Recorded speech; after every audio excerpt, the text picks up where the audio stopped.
lurking in the shadows because the real owners are culpable for theft. You know, you can never have legal theft. Theft can never be legal. So you see it happening with the colonists here in this country. They built it up, then they removed them if they have taxes or whatever. And then people either go away like sheep and leave their property behind and go on constantly having to be pioneers, constantly working at a very low level of culture. But if they could own their property, you would start to see the leisure would go around and you'd see the art and culture. Let me cut you off, please.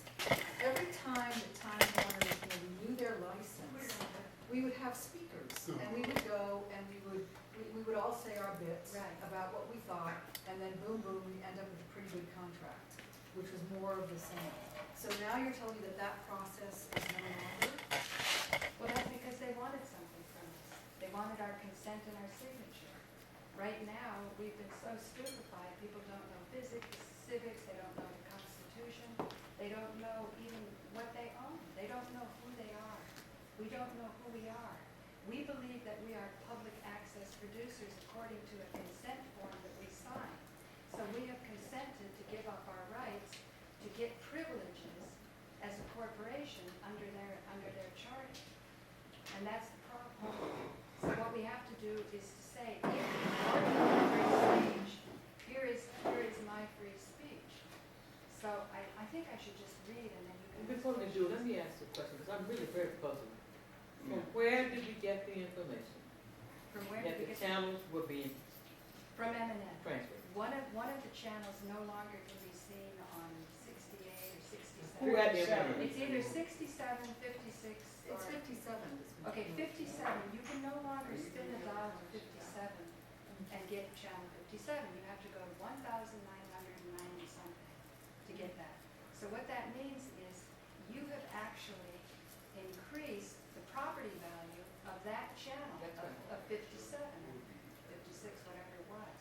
And that's the problem. You don't get to have any of the equity escalation in value. That's true, but there's another thing, and that's the sabotage. But who had M&M? I mean, I'm trying to figure out this. Where do I find a document or something that says, because I haven't received anything. Okay, I got an email, Celia. Let me ask that. It's probably the Time Warner cable producers or honchos that have decided to, because they're the ones in control of the bandwidth. Yeah. It's a corporate decision.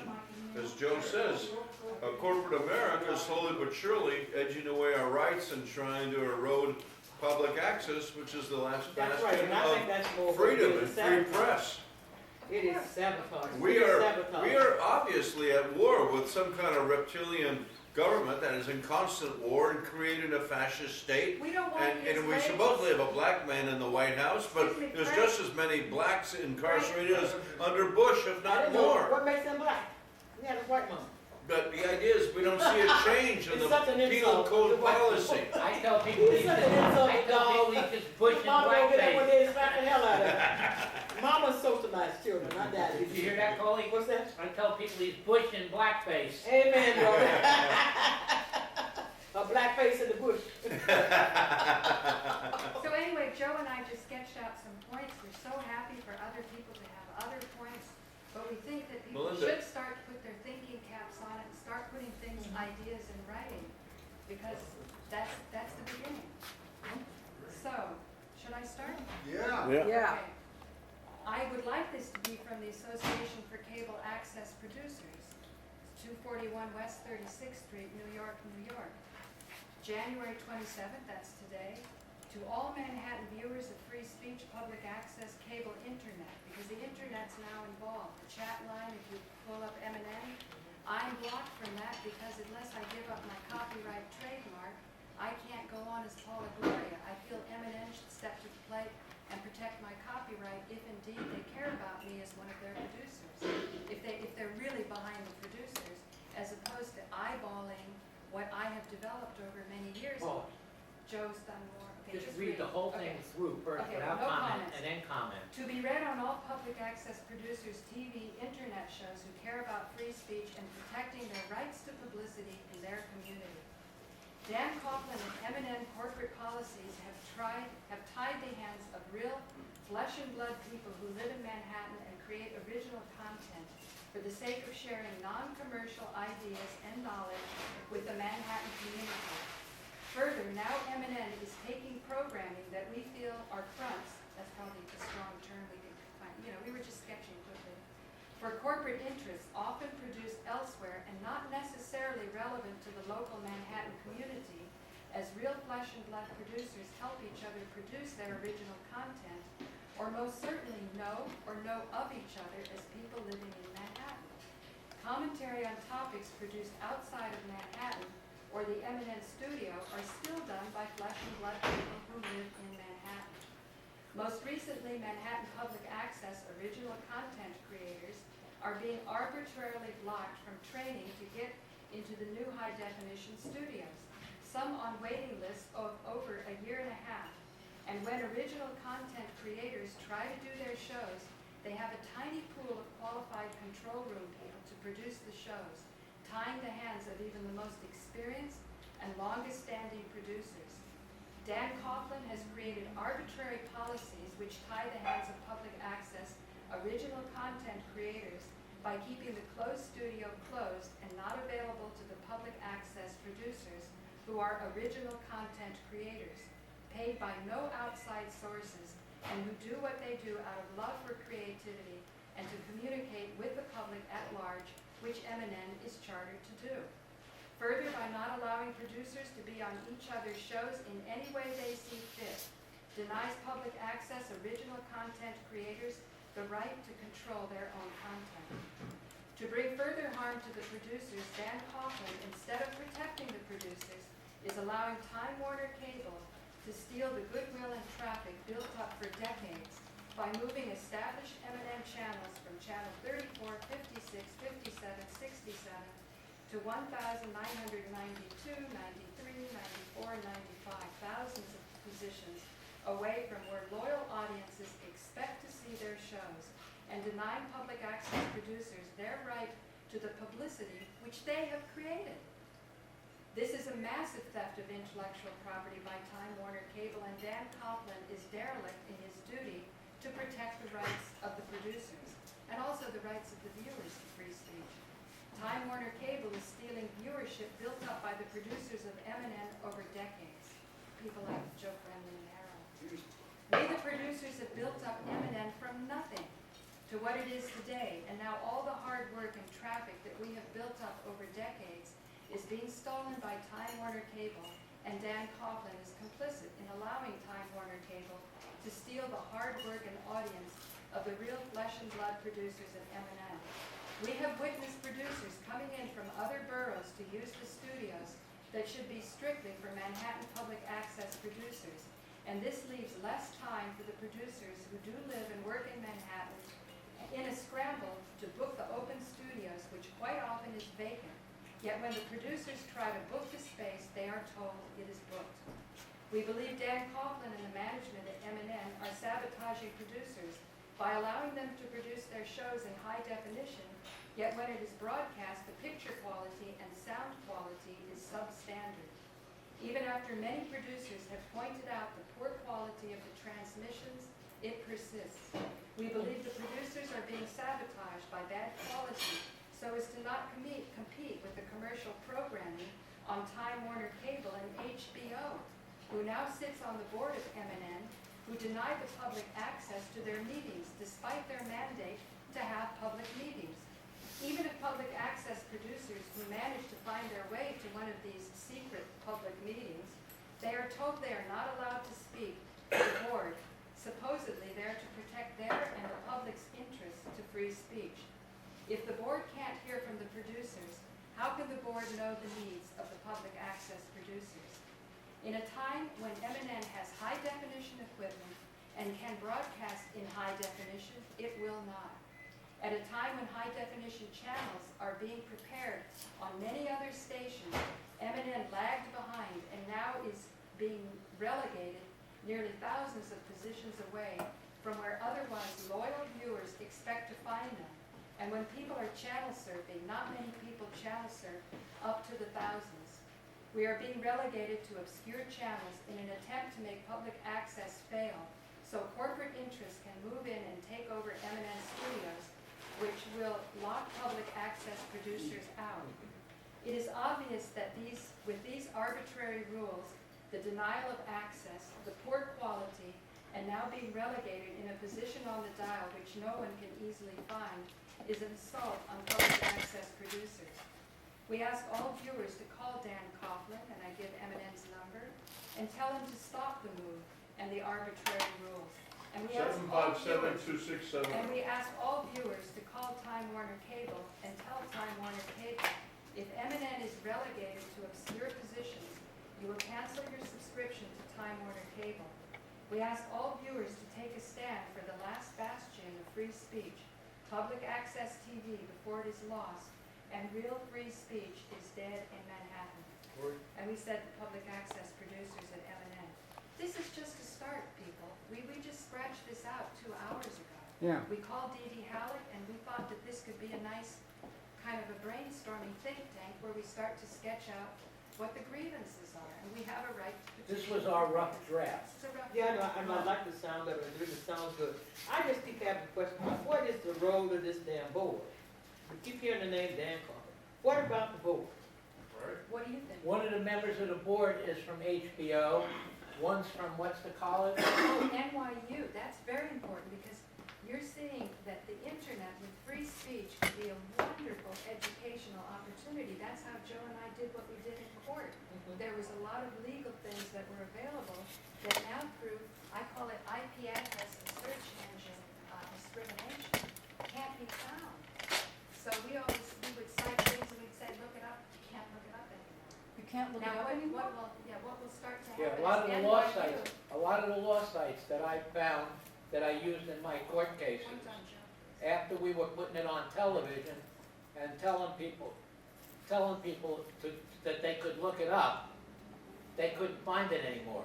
They took it off the internet, so you can't find actual legal court sites on the internet powerful ones. You can find a lot of garbage, but the ones that give you A chance in court. a chance in court, they've taken off the internet, which means you gotta go to some library and try to find it, and instead of easily finding it. For someone who's fighting a court case, you don't have a lot of time maybe to go to the court library and find it all, but when you used to be able to find it on the internet. Now they've taken a lot of that stuff down. Which means if you went to a normal library, law library, you'd be using computers anyway.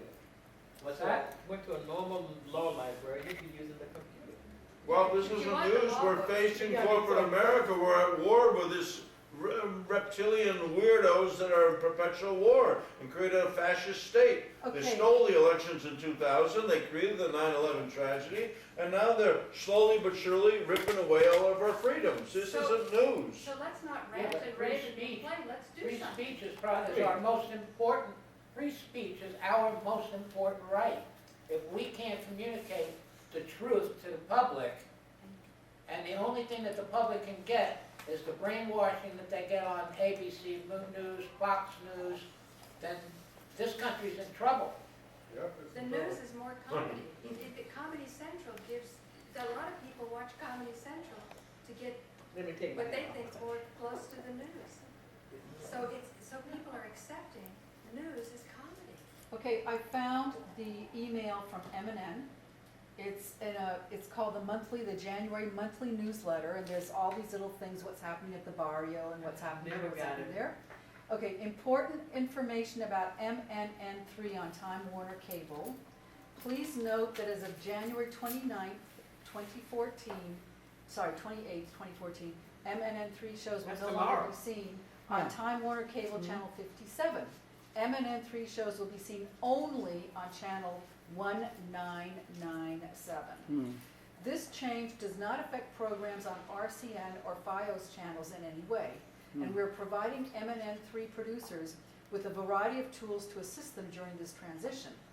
Please know that this change is not only happening at M&N, other New York City public access stations, including ones in Brooklyn, Queens, and Staten Island, are also losing their lower tier channels on the Time Warner cable system.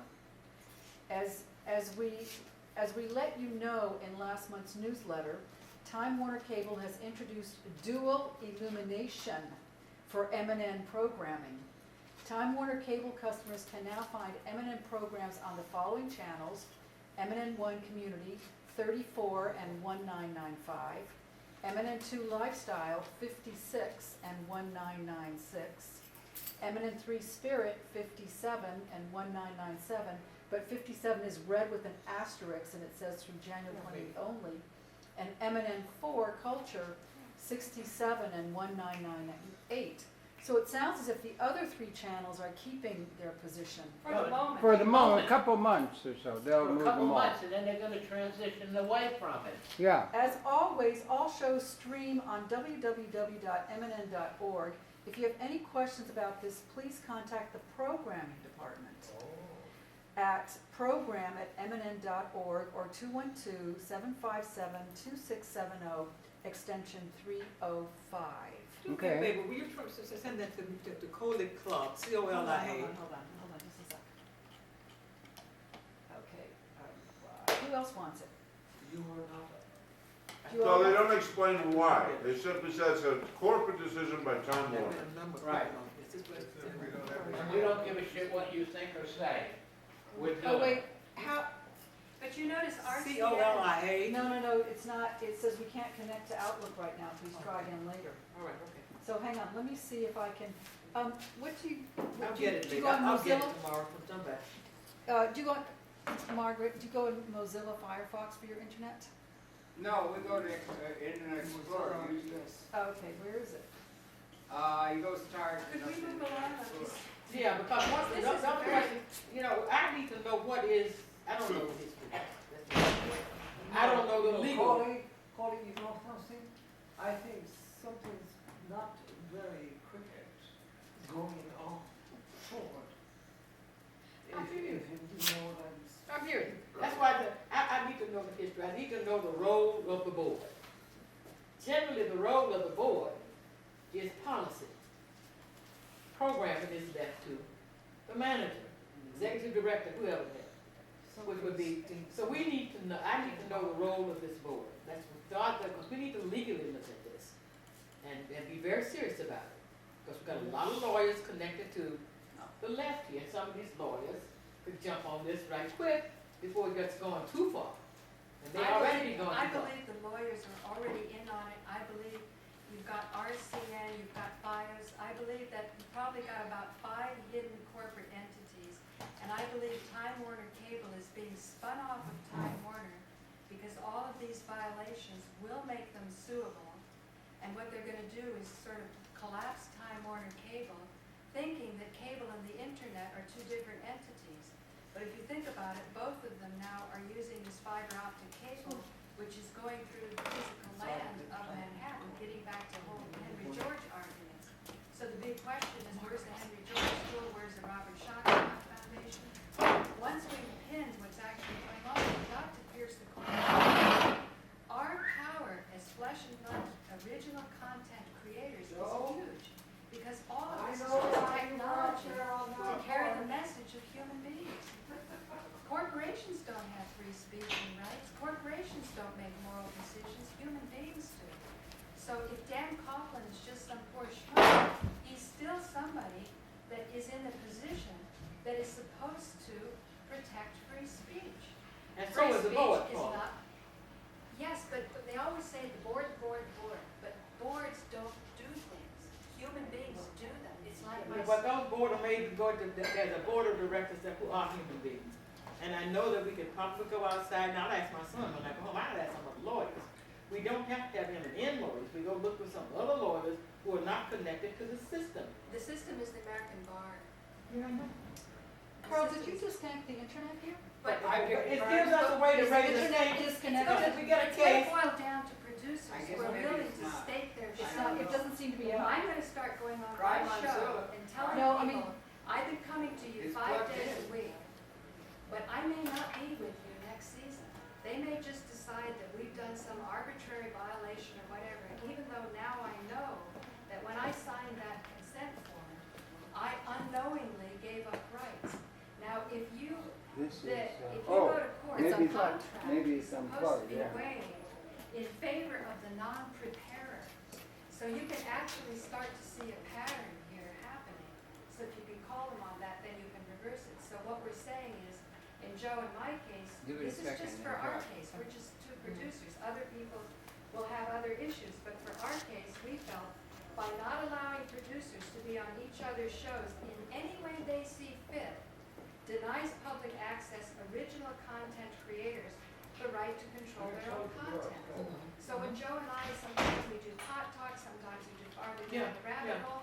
Granted, there's two different shows, but, you know, we sort of, you know, our audiences have morphed into each other. Now, if we get 5 days a week for pot talk in the evenings, we can shift more of the legal and pot and foreclosure arguments onto that. Right. We can do more of spiritual stuff. I want to get more into healing. Right, more I would into cover more cancer, the legal stuff and political stuff, and she'd cover more the spiritual stuff and the cancer cures and healing and looking at the religions Right. all throughout the world Right. and, you know. That's wonderful. That's why I travel around shows. I travel around everybody. Yeah. Because it's one way of doing it and trying to get around some of that crap. But Yeah, I still say we need to know who this damn board is, But what we're its role is. the And farmers. yes, I agree with you that we ought to get on our shows and begin to make those announcements.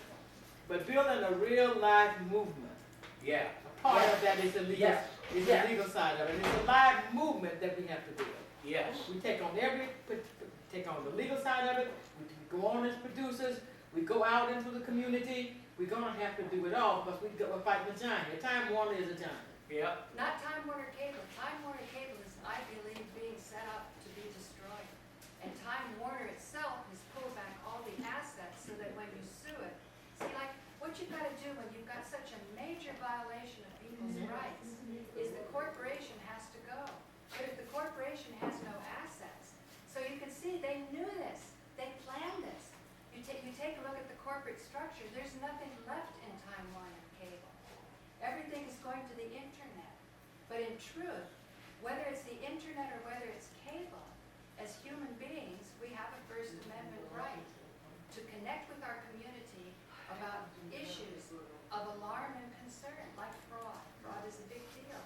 Like I have to work in my co-op building and I have to tell fellow tenants in the building, whether they're shareholders or whether they're renters, they're still human beings that actually live there. As a shareholder, I have fewer rights than as a renter. But even as a shareholder, there are certain laws and rules and regulations which are being flagrantly violated, even on that level. And this is something the community needs to know about. I believe that Joe and I would morph into the education and government on the PEG, public education and government. But they were, That's but you, they were. I don't wanna go there. Well, no, but they were sold off. They don't exist anymore. Politicians don't come in front of the camera and meet the public. There's, Politicians don't. PEG was supposed to be 3 channels: public access, government, and education. Yes. They sold off government and public access And and education. So we only have public access. Where And that- do you get that? Public, because we Woodstock. Where do didn't you see, freight where do road you see paperwork, we government, read it. where do you see a government channel? Well, Where's an education? C-SPAN, no? And- Where's an NYU. education channel? NYU wants to take the education. No, I'm No, talking but what about about, CUNY has a public channel. access. no, they got Is it C-SPAN that Yeah, they show Cuny has a Congress channel. and Senate? We CUNY can start has a a channel. No, We can- there's a lot of, I'm sure there's a C-SPAN. lot of, No, but They cable show congressional programs. hearings and Senate chamber They debates. What's your email? But I every, got it. every, COLIA, every town, every Clark, community is supposed to have CLARK, that. Yeah, at gmail.com. In Woodstock, Okay. the public, the government Now, that's not channel, one of them should be in talking about what the Woodstock government But I want you to is send doing. it to Right. that, so I'm sure that like, I get like it. web streaming the boardrooms. Right, right. well, that all goes back to that magic year around 1970. And that's when cable was being built out. There were about 10% of the nation was cable then. And there was a rent in evolution of consciousness around that time, because there was something maximally, going on at the level of comprehensively what's going on the planet. And there was a lot of upset. There was Malcolm X, there was Martin King, there was all that. When There cable, was Woodstock Festival, there was this landing on the moon. And there was agreement made by the cable industry that Lord Beaverbrook had seen building in this country, where they're going to bring cable into the home with data and programming that they could meter and charge for and turn off if it didn't air, if you didn't pay. It was going to be a license to print money.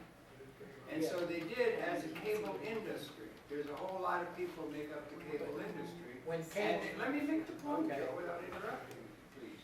They agreed as an industry, that'd be Time Warner and Comcast and all the others now, but there are others, Teleprompter and all the others who are entrepreneurially building it out. They agreed to set aside 5% of their net of tax earnings for PEG. The PEG acronym came in. It was for public, educational, and governmental. About 2% in the case of Manhattan or New York goes to the government. That would be Mayor Bloomberg or now the new guy and that. And the agencies that they have that much bandwidth, that much money allotted to them out of the 5% of net of tax earnings. 2% went to educational institutions. There's some connections with Columbia University, New York University, the school system.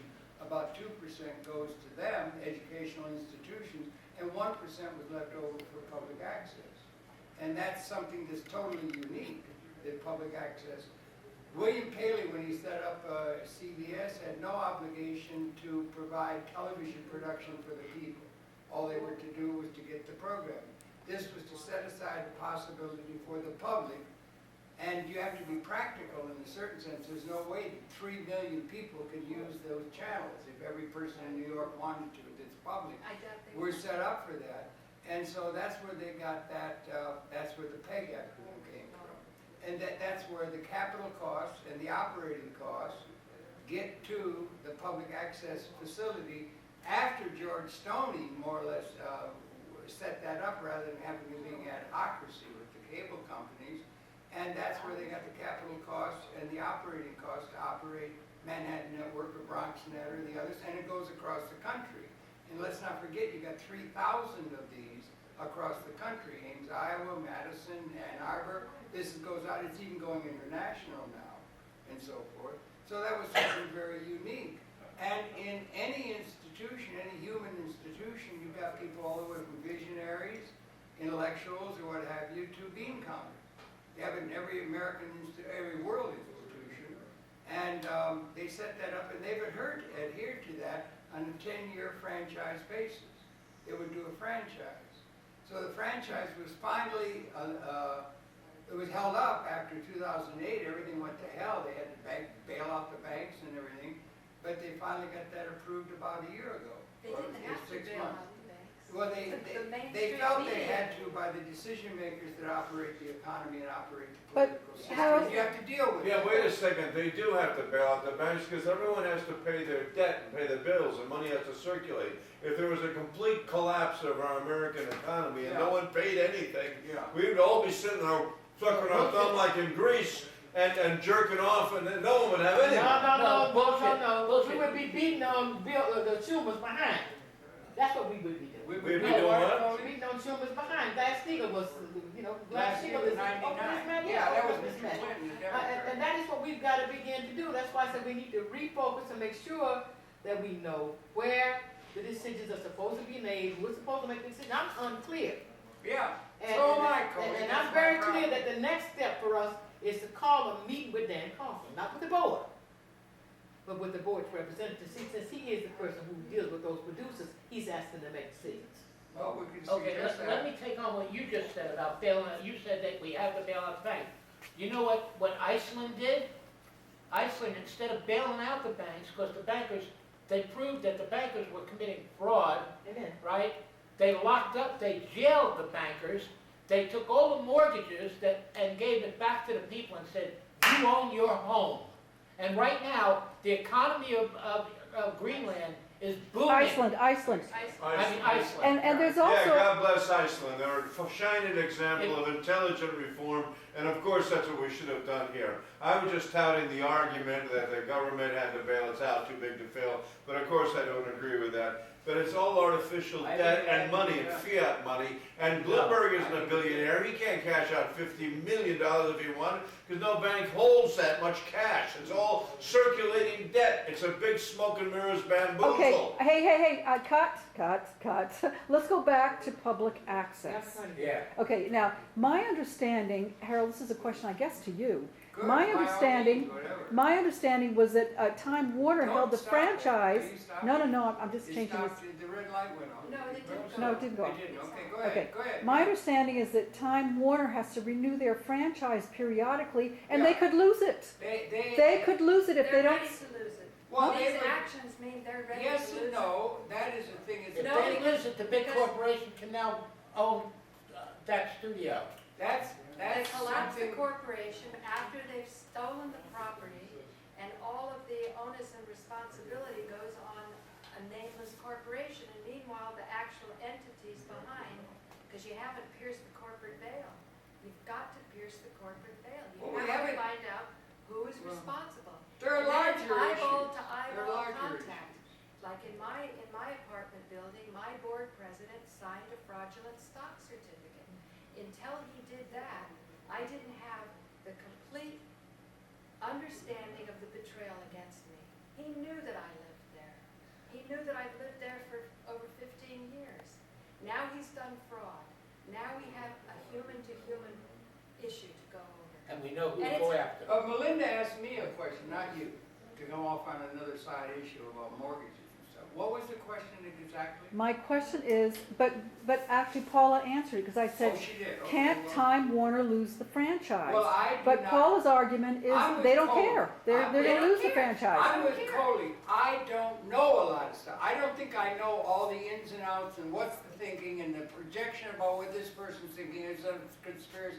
I don't know that. I would like to know it. I think the idea that Dan could Did come we and ask talk him to to call us the would be a producer very stuff? good one. He's the liaison between us and the board. Didn't you So- have him here? Emergency You had him meeting. here this last Pardon? year. Emergency meeting with him, because Well, this is already moving. There's a train in motion that's so huge, I don't think Dan Kaufman is a guy who can stop it to do the right thing. He's Just- probably My living point is, in- at least he can tell us from his perspective, as the board's chief representative. I don't respect his perspective. I'm his not actions questioning so him far. whether Oh, I he do. respects Dan it. Kaufman won't even come into the building when Joe and I are there. This is what I'm So, saying, you know, I you've really got to don't be able- care about whether it's not a matter of respect anymore. We need to hear from him what he sees as the board's, the policy that he's carrying out in terms of programming for the board. Once we get that, then we gotta talk to that damn board, but we need to do it quick. But back We to do the need to question do it. Malinda asked, that was something that was agreed to by the industry. There were a lot of people in cable, I used to go all year, all the time to the National Cable Television Association.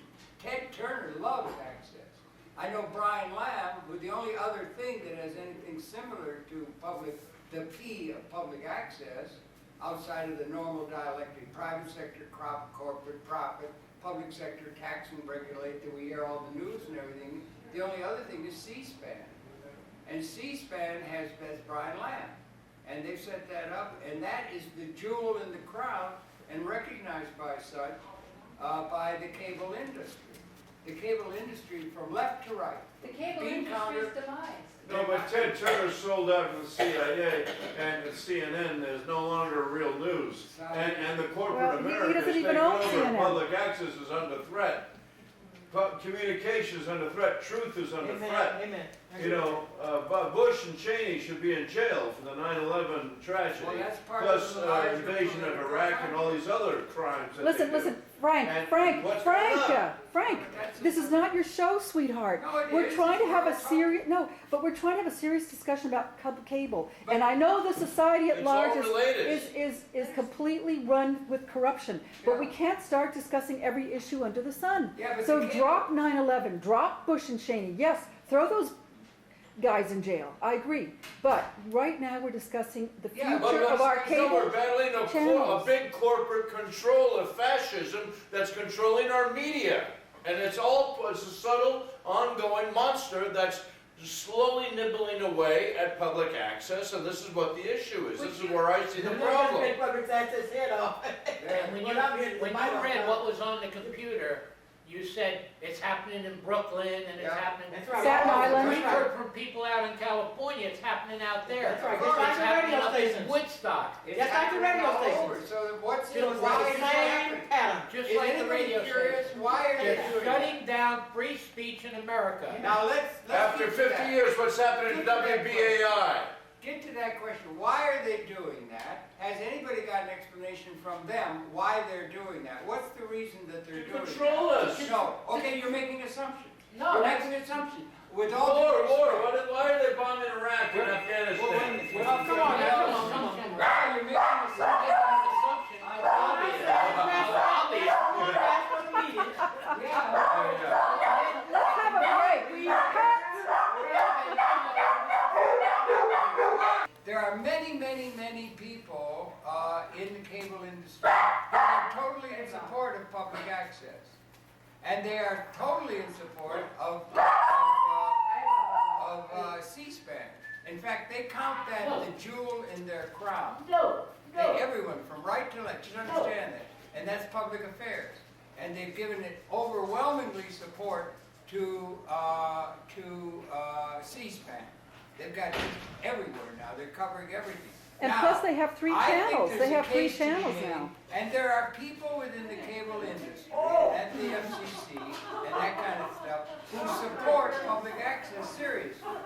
And they very well might be able to be convinced to be fulsomely in support of public access if we can get through to where they can support it really fulsomely beyond whatever we have. That's part of the promise. That's the thing, you don't throw the baby out with the bathwater over rumors about people who've had a problem because they're having a policy shift. We got the same problem with the overall operation of the planet. We have an outdated system that isn't relevant to a liberated future that's emerging. We have to get there, and we have to keep promise with that. And we have to start thinking about things in a very comprehensive way, not special interest of one particular person who's had a problem. That's all I want to say. I'm with Colia. I want to know what's going on and why, not based on rumors or projections of paranoia. Okay, let's give Coley the floor. Give Well, Coley all the right, here floor. comes rumors of paranoia. Give Coley the floor. Now, what I'm saying is, we need to meet with Dan, because otherwise we need to show that we set up a process, and that we respected the board and its representative, da. Because after we have that meeting with Dan, I suggest that what producers do on their shows and in the community is say we want a public meeting with the board. We got a right to that. Well, that's a good thought. Yeah, a big town forum, all the producers invited. All right. God bless you. Well, Colia's very, very A good. public I'm meeting. going from an organizer And perspective that's now. something, A public now, meeting, not just the producers.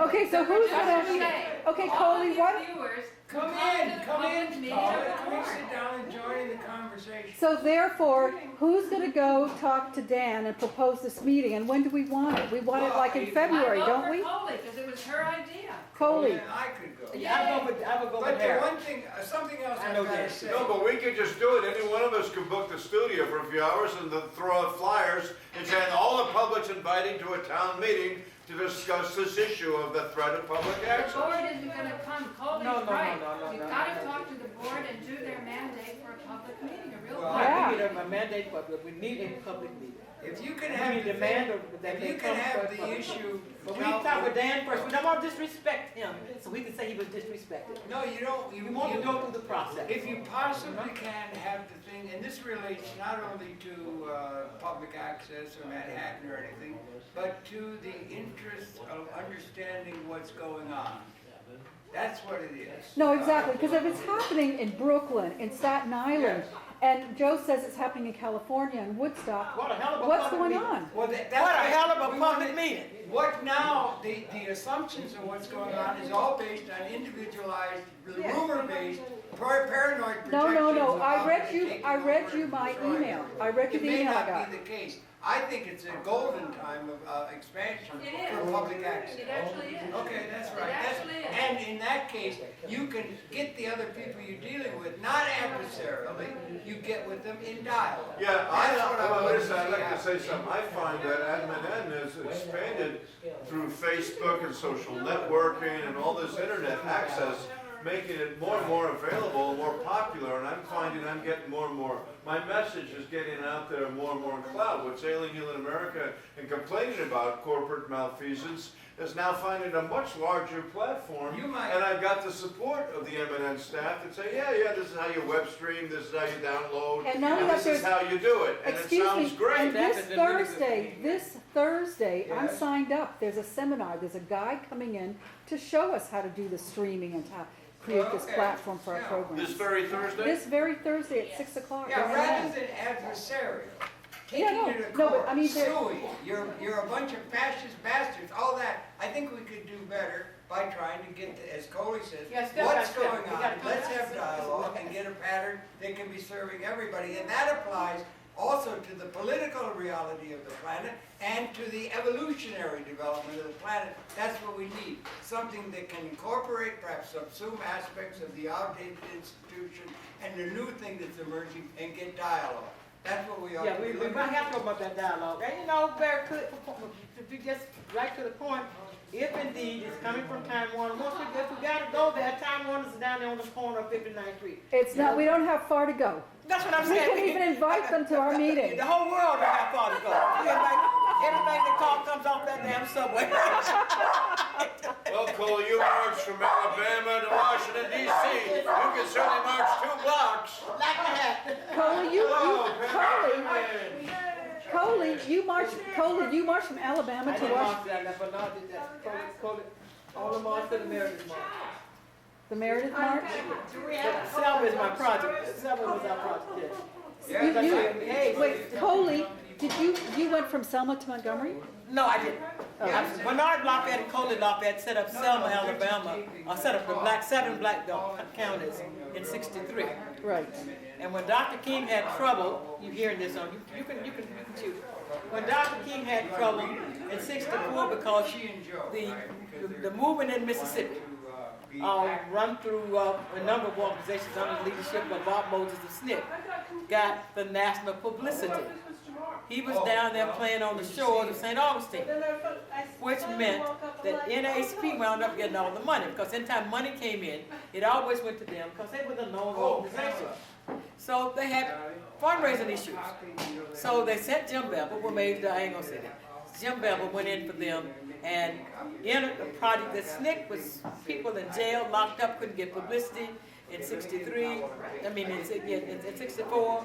Albany, Americus, Georgia, little girls in jail couldn't get publicity in '64. All of these things that had built up, Student Nonviolent Coordinating Committee got invaded in Alabama. And they set up the King apparatus, not SCLC, but Dr. King institution apparatus was placed down on top of a Student Nonviolent Coordinated Committee. No, I know Bernard. project. I know Bernard. I've spent time in Selma. Yeah, that's my first husband. So That's your first husband? yeah, that's when I'm Lafayette, Colia Lafayette. Oh, So, okay. yes, so to sit down on top of our project, all right? I didn't know that Bernard was doing this. I was pregnant with a baby. I came down and he had Andy Young to slip me out back to Chicago. Well, you know why? Because Bernard, when he got beat up, he walked around all bloodied up for a couple of days to get the people of Selma riled up. Did you know that? Well, he's lying about that. When Bernard No, he's not lying about that. Chestnut told me that story. Chestnut may tell you that story, but let me tell you, when Medgar was killed in Mississippi, I was Medgar's special assistant. I'd gone home. All right? I didn't even know Bernard had been hit. Probably. Well, how's your 2 roll on? Until the day, you said big riot scene in Jackson, Mississippi? That's when I found out that Bernard has been hit. The New York Times ran an article with him and his split head. When's it gonna All come right? and see it? Tell me. So all of this, we got all kind of fancy stuff going on now. And people are telling a lot. I love my first husband. He's a wonderful person in many ways. But he didn't need that part because he was known at Selma, Alabama from the moment we entered. They thought we were from the Justice Department, and this is the local police, Chief Mullins, thought that Bernard was a judge, It's a real collaborative thing here. represent the federal government. Because the federal trial came when we came, and Bernard was on trial at Selma. Case that he didn't talk about No, any more than he talks about having a bloody head, and that the FBI told us immediately that there was a conspiracy to kill 3 men. And I always said it looked like they were aimed at me because 2 of those men were my men. Medgar in Mississippi at the same time, they had to come off at the same time. Bernard and Selma, and another brother whose name I always forget, over in New Orleans. There was a conspiracy from the FBI, not from us, to kill 3 men. The FBI did the It conspiracy? informed us that there was a informed you. conspiracy. Bernard got struck. Medgar got killed. Bernard would have been killed if it were not for a brother that lived in our building up there was a sharpshooter out of the Korean War. When those 4 white men who set him up because he had this woman had given us an old 48 Chevrolet, which was gorgeous. And you know, it has those high, what do you call it in front? Anyway, they said they had needed a push. And they wanted him to line up, well, you know, he would have destroyed the new car just by pushing with it. So they said, well, you come and look and see if it's matched up. Well, when he bent over to see if it was matched up, they popped him in the head. That was their mistake, because when they popped him in the head, he made a noise. Max Shannon was out of that apartment on that, ready to mow some folk away. So they got out of there because they knew Shannon was up there.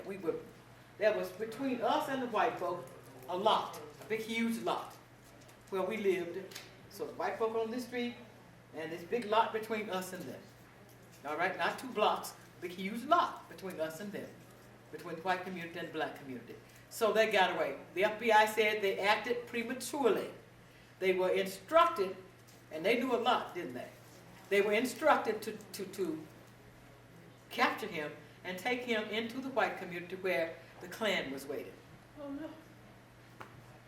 That's where they were instructed. And so it sounds like they were instructed to shoot Medgar, to kill Medgar. But Bernard went. So when I found out, John Doe told me, first Junior Bond and then John Doe, on the day of the incident, following the incident at the funeral of Medgar's. John Doe said to me, Colia, I'm sorry. I'm sorry. And I'm like, what the hell are you talking about? Not knowing that I just knew was strange that Bernard wasn't calling, but Bernard did a lot of strange stuff. So, you know, I found out my man is down. I'm like, wait a minute.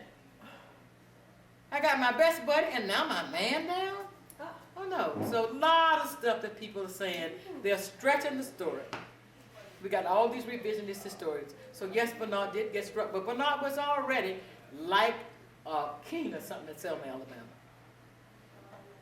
Well, he was trying to get the people to speak up and to be, and you know, Amelia Boynton was there doing a lot of work. There were people doing a lot of work. They were there before we arrived.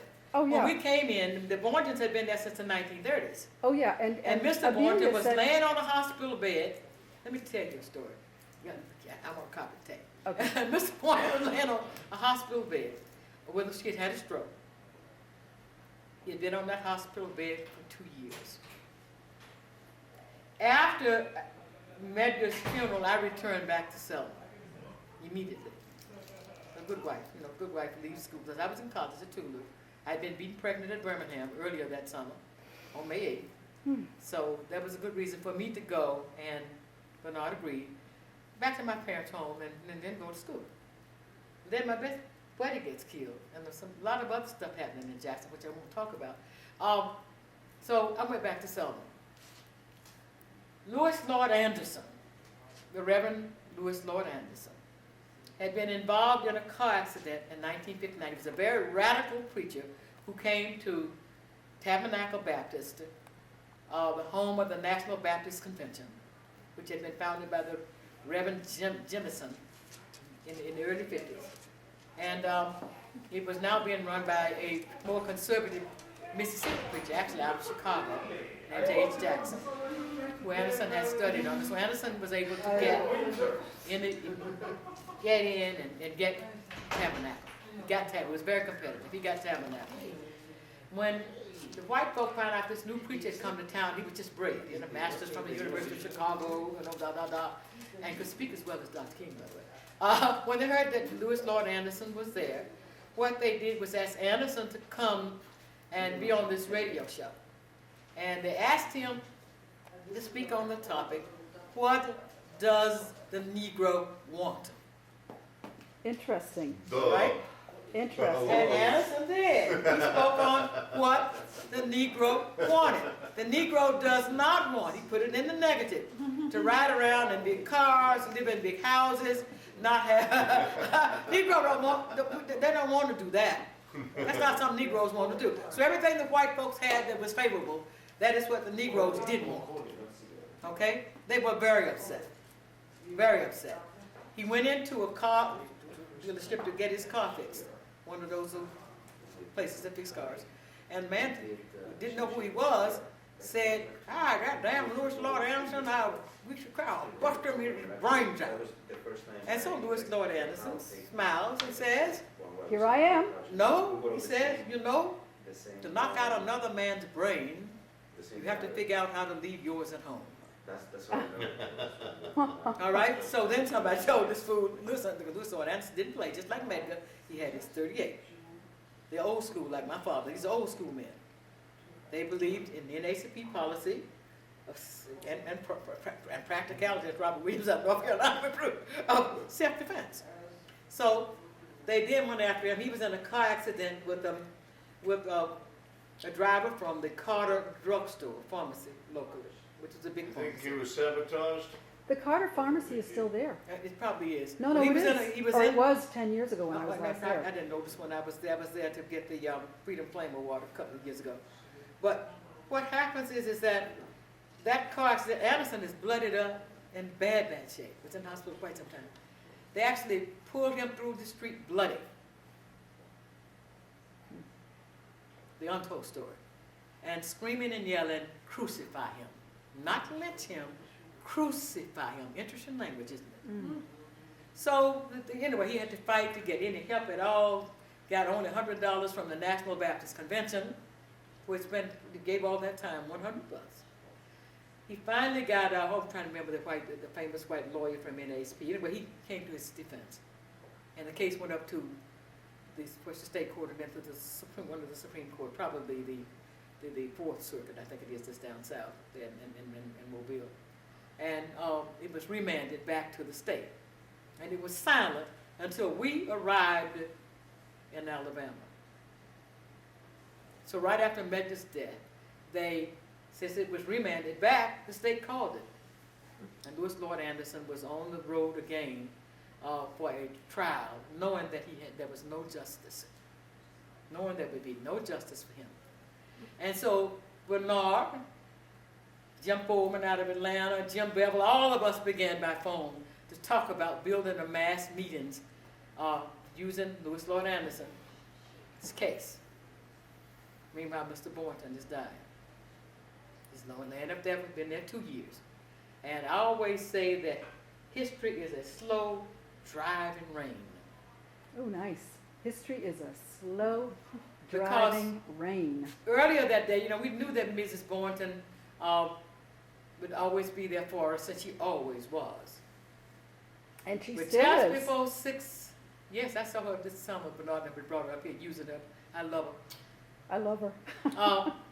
Just before 6 o'clock, she came, no, in fact, right after 5 o'clock, she came in this slow driving rain to announce to us, and this is the evening of the mass meeting where we've had the FBI in trying to keep us from doing anything, where we've already been informed by informants through the sheriff's department, had more of them than they did, that they had young white males, 18 years old, and they'd cut these, at that lumber factory there, they were cutting 2x4s, 12, I think it was 12 inches long. Don't quote me on that one, it's been accurate. But anyway, cutting 2x4s, and they were going to come to the mass meeting.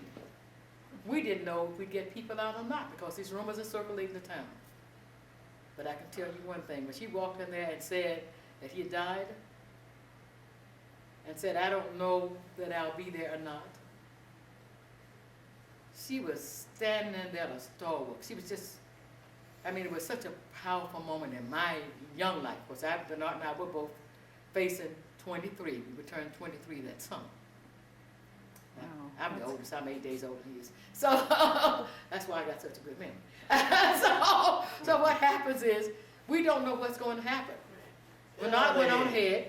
I walked to the church where the mass meeting was going to be because Tabernacle Baptist was threatening to throw Louis Lord Anderson out.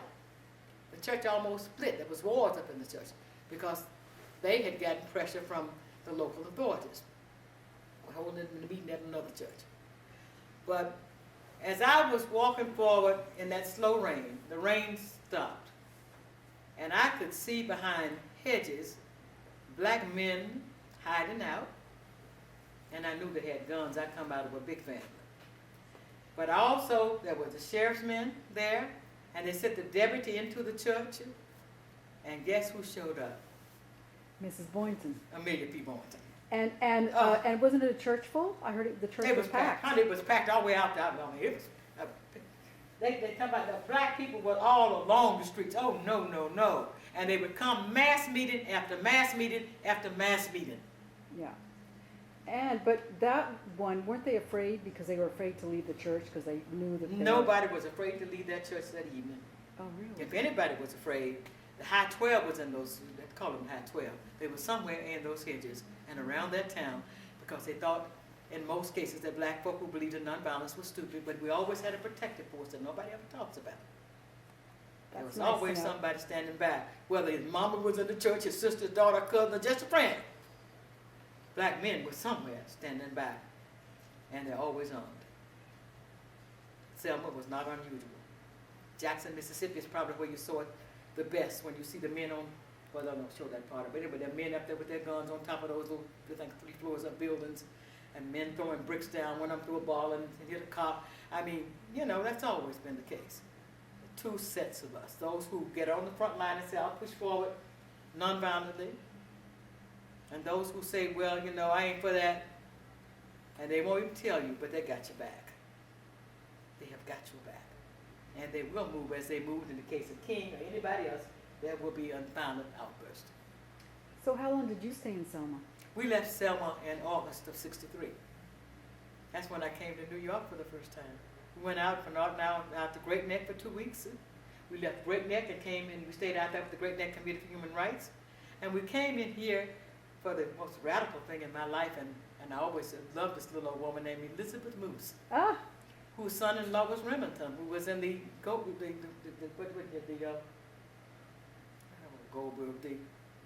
the couple that was executed for supposedly selling the secrets. Yes, right. The Rosenbergs. Right. So Elizabeth Moose was a Russian education specialist who was close to Dr. Du Bois. Oh, really? So Bernard went on back to Selma to close down our share of the project and to turn it over to Worth Long, who was being sent in from SNCC. We were going on back to college at Fisk University in Nashville, Tennessee. Was C.T. Vivian a student there? He's older than you. No, I don't think he's much older than I am. C.T. might have been at Scarrett. Was he at Scarrett? I know he wasn't. I don't think it was at the seminary. The seminary was there, and that's what Bernard Bevel and all those people were. It was you and Bernard, it was Bevel, it was Diane Nash. No, I wasn't there in that period. Okay. There's a Nashville crew. Okay. I'm not one of those. I was at Tougaloo College in Mississippi. Okay. And I don't even come there until '59. Bernard started school in '57. So they're there with Jim Lawson, C.T. Vivian, Scarrett. It's Scarrett. They had to be in Scarrett. They had to be connected to Scarrett. But anyway, they're all there together. But the thing that, my point here is that Louis Lord Anderson's that speech, I shall remember it forever. I'll preach. You see, he went back and down. I'll preach. I was going to jail him. We would walk to Montgomery, Alabama. I'll preach. This was a fighter. And so, you know, anyway, that was the beginning of the mass, of the radicalizing of Black Belt Alabama, which was kicked off by a small group, Gee's Bend, Alabama, earlier. Because they went down to register to vote for the first time since Reconstruction, the end of Reconstruction. They went down, we took them down. And they were a powerful little bunch, believe me, but they also knew Louis Lord Anderson. Because Anderson just kind of moved back there. Everybody knew Amelia P. Boynton. Everybody knew. God bless you.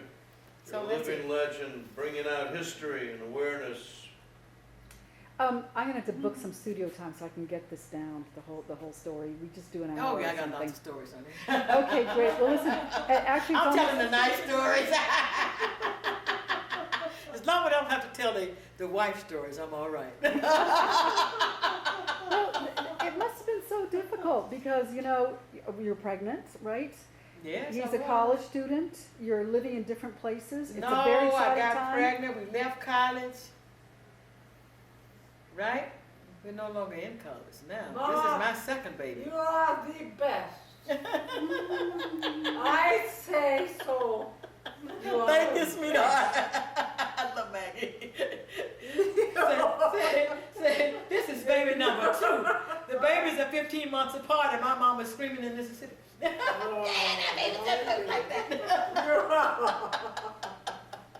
The bed was hot. But anyway, I gotta go. I gotta go give you this.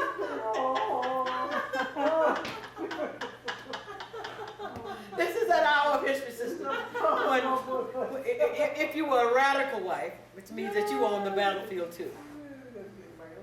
And that's why I don't think the Julian Bond and his wife held out for the longest. But nobody, I don't think anybody else made it. Might have been 1 or 2 of the marriages, maybe somebody else. Well, CT's still with Olivia. No, but they weren't SNCC. Okay, right, I'm talking now about the revolutionary bonds. right, right. The revolutionary, TT was radical with us. He was very good. He was there as one of our chief mentors. He was there. There's no question about it. We always considered him the most radical. However, SNCC radicalized struggle in the United States. It's that youth that radicalized it. It was a pretty group. It was everybody in the country. Every color. All the madness. But we were also willing to go where other people were not willing to go. Anytime, anywhere, any place. The super children. We were known the super children. The super children were coming out. They ain't got good sense. Wow. It's what we are. End of the tape. All right, good. Okay, thank you so much. All right, so we gotta label this one. Up. You know what the most extraordinary thing is It's Maggie. Yeah? is what ventures and what journeys we've gone on. Oh, God, yes. Oh my goodness. I want to do a piece this year called Women Who Walk on the Tongues of Lions for the Left Forum. And I think we're just a group of women have called together, just a group of women. We need to just come in for the forum. Oh, yeah. Women who walk on the what?